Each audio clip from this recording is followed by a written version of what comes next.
hey, you just heard about the fact that Amber Guyger only got 10 years. Yeah, people are saying that she'll probably be out in 5.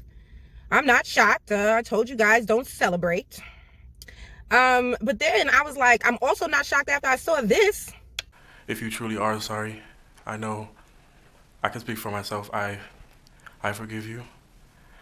And The white supremacists will say, hey, you want an apology for slavery? You want an apology for, me mistreating you today? And for all the mistreatment I'm going to dump on you tomorrow? And what you want out of it is an apology? Well, boy, gal, that's what they call us. Hey, if that's all you want, how many do you want? I got truckloads of apologies. Right. I got warehouses full of apologies. You just think you want them in pastel colors or whatnot. You want them in big letters. You want them in small letters. You want them in ancient print. You want them in. Hey, do you want an apology in Swahili? I got them. Hey, line up, get the kitty cloth and all like that. I'll shake your hand and apologize. Hey, you want tears to go along with it? I got them. Boy, do I ever have them. All right. I hope people get their point. Yes, sir. Hey, we want compensation. And we don't want it in the form of no apology, no respect. We're not asking you for no respect ever. We don't care nothing about your respect. All right? You don't have to be courteous. You don't have to be none of that. We want something that's something we can use. Like justice. I know if you go to God and ask Him, He will forgive you. Well, see, you can't run an oppressive state or plantation or a prison and have the inmates become angry at the jailer. So if possible, you engage in the psychological warfare of teaching them a philosophy of forgiveness. Now, the prisoner or the slave on the plantation hasn't been let free. The prisoner in the prison hasn't been said, we forgive you, and so your sentence is terminated. No one is speaking to the prisoner or the slave on the plantation in that way. But the plantation is run by beating, well, first and foremost, I would say, and maybe somebody will be offended, I would hope not, that when you give the enslaved Africans an image of God that is the same image of the slave master, and say that you must behave yourself so that this image of God, which is the same image of the slave master, so that God will love you and admit you into heaven. You must forgive the slave master. Now that was the position that black people were in for hundreds of years, during the years of formal enslavement. And what could they do about it when they were beaten and killed at whim? You see, and so that's when these ideas were implanted, and we must begin to step back and view them more objectively and understand that this is an aspect of the maintenance of oppression. And those black people who are admonishing black people that they should forgive, I would say that those people have been harmed by having their self-respect as black people annihilated, whether they're conscious of it or whether they are subconscious.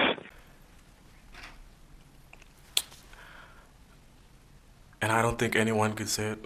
Again, I'm speaking for myself, not even behalf of my family. But I love you just like anyone else.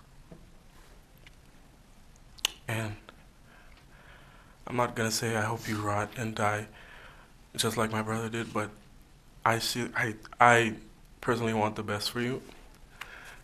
And I wasn't gonna ever say this in front of my family or anyone, but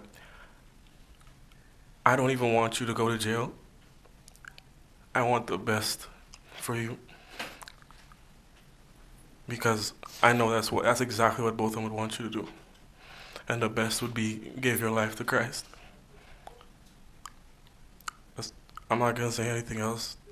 I think giving your life to Christ would be the best thing that both of them would want you to do. Again, I love you as a person. And I don't wish anything bad on you. I don't know if this is possible, but can I give her a hug, please? Please? Yes.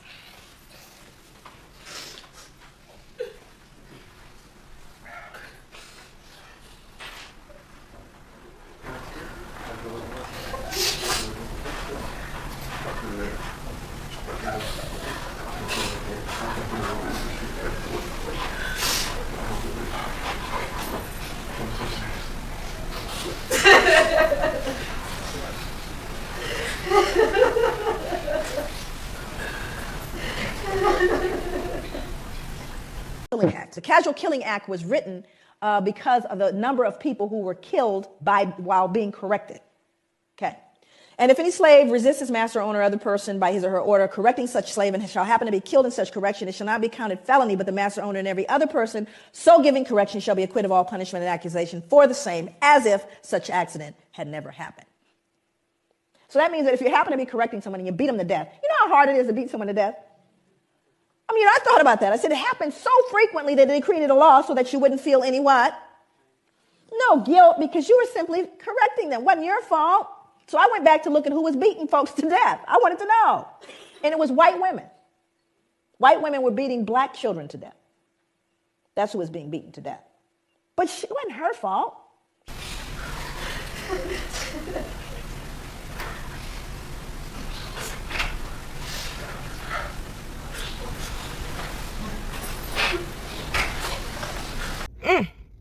That was Botham's brother. He's not only did he say that he forgave her, he said he loves her. He wishes nothing but the best for her. He doesn't want her to go to jail. He was so compelled with love for Amber Guyger. He said, Judge, can I give her a hug right now? Right now. And if we as black people decide that we are going to respect ourselves, and this is one of the things that has happened to black people in the 500 years of our oppression, including the phase of slavery, formal slavery, is that black self-respect has been completely annihilated. And so, we say, okay, I forgive, and then we take the pain and frustration out on each other. It's just like in South Africa, truth and reconciliation. So the people who brutalize black people are allowed to go unpunished. But the pain that is inside of black people goes out towards one another. And the system of racism, white supremacy, continues. So I am making the recommendation for black people's mental health that black people take the position that all of these things that we are dealing with, the killing of black men every week, every other day, the incarceration of black men, the unjust sentencing, gentrification, the removal of black people from urban centers across this country, that all of this is the face of racism, white supremacy. And black people have to take the position. We're not going to be in the position of saying we forgive. No, what we're going to insist upon is, number one, that racism, white supremacy as a total system structure be recognized.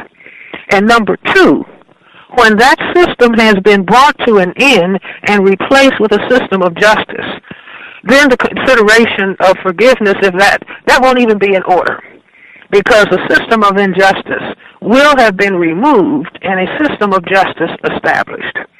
Now, that's my position as a black psychiatrist, and I would say that I'm certainly recommending that as important for black people's mental health in this system, that the foundation of the position is that we are going to have respect for ourselves second to none. And instead of denying and making apologies for the system of racism, white supremacy, that we are going to hold people who classify themselves as white, because the only reason for the white classification is to take advantage of the established and structured system of racism, white supremacy. And that we are going to hold people who classify themselves as white responsible. We're not going to spend any time hating white people. But we are going to hold every person who classifies him or herself as white responsible for changing the system. If they want to take a position that they're not racist, well, then stop the people who classify themselves as white who are. Don't come and join black people. Don't come and join black people. Don't come and join black people. Take the John Brown position and stop the people who are engaging in the practice of racism, white supremacy. And, that's not just calling somebody nigger or the N-word if you want to play euphemisms. But no, the system of racism, as stated by Neely Fuller, functions in all areas of people activity. economics, education, entertainment, labor, law, politics, religion, sex, and war. They'll have white supremacists who will speak in behalf of black people. And then you have white supremacists who will speak against black people. And they have all gotten their heads together before they make this move. And so what does that cause? That causes confusion in the minds of black people, because you've got some white people who are speaking up in behalf of black people. That even went back to the days of the lynch mobs. You would always have a sprinkling of white people on the edge of the crowd saying, please don't lynch that Negro. That's a nice colored man. I know him. Please don't lynch him. Please, please, let him live. And then the other white supremacists are saying, no, lynch him, lynch him. And then the Negro would get lynched. And then the crowd would break up. And then next week they'd come back and do the same thing. And then the week after that. And the week after that. But see, that's a little understanding that they have among each other. I'll speak up for him.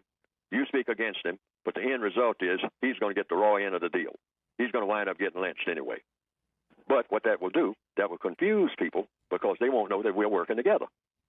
And we'll pull that everywhere we've ever gone, and that's why we're successful for hundreds of years.